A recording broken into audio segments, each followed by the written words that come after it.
Hi friends அனைவருக்கும் வணக்கம். இன்னைக்கு நம்ம மகாநதி சீரியல்ல நம்ம நர்மதாவும், காவேரியும் வந்து விளையாண்டுக்கிட்டு இருக்காங்க. அப்ப வந்து இந்த மாரி ஃபோன் வருது. நர்மதா வந்து பேச போயிடுறாங்க. என்கிட்ட காவேரிக்கும் ஃபோன் வருது. யாருன்னு பார்த்தா கங்காவும், யமுனாவும் தாங்க.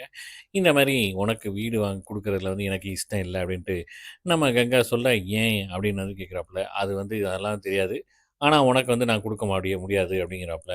சரி நீங்க என்ன தாண்டி நீங்க எப்படி வாங்க குடுக்குறீங்கன்னு நான் பார்த்துறேன் அப்படின்ட்டு காவேரி சொல்றாப்புல. இங்கிட்ட வந்து பார்த்தீங்கன்னா, நம்ம காவேரி வந்து விஜய்ட்ட வந்து கத்திக்கிட்டு இருக்காப்புல. "ஏன் தான் இது 2 இப்படி இருக்குது அப்படின்னு தெரியல" அப்படிங்கிறாப்புல. அந்த நேரம் அவங்க அம்மாவுக்கு கால் பண்ண, "என்னடி சாப்பிட்டியா?" அப்படின்னா, "சாப்பிட்டேன்" அப்படிங்கிறாப்புல.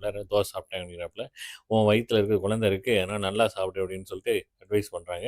அவங்க சித்தி வந்து வீட்ட கட்ட வந்து அதையும் சொல்றாங்க. "சரி பார்க்கலாம். நீ நல்லபடியா வீடு போய் சேரு" அப்படிங்கிறாப்புல. இங்கிட்ட வந்து நம்ம விஜய் வந்து கேட்குறாப்புல, "எதுவும் சாப்பிடுறியான்னு?" கேட்டவுடனே "பர்கர் சாப்பிட்றேன்" அப்படிங்கிற மாரி சொல்ல, அப்படின்ட்டு "அது பர்கர் உனக்கு இல்ல, நான் சாப்பிட்றேன்" அப்படின்னு சொல்லிடுறாப்புல. அடுத்த நாள் கட்டுறாப்புல பார்த்தா எல்லாம் நம்ம சாரதா அம்மா வந்து எல்லாத்தையும் கூப்பிட்டுருக்காப்புல. கங்கா, யமுனா, அதுக்கப்புறம் காவேரி, நர்மதா எல்லாத்தையும் கூப்பிட்றாப்புல. எதுக்காக? அந்த வீட்ட வந்து விக்கிறத பத்தி. பார்க்கலாம். ஒரு ஒரு எபிசோடையும் மிஸ் பண்ணாம பாருங்க. என்ஜாய் பண்ணுங்க. நன்றி, வணக்கம்.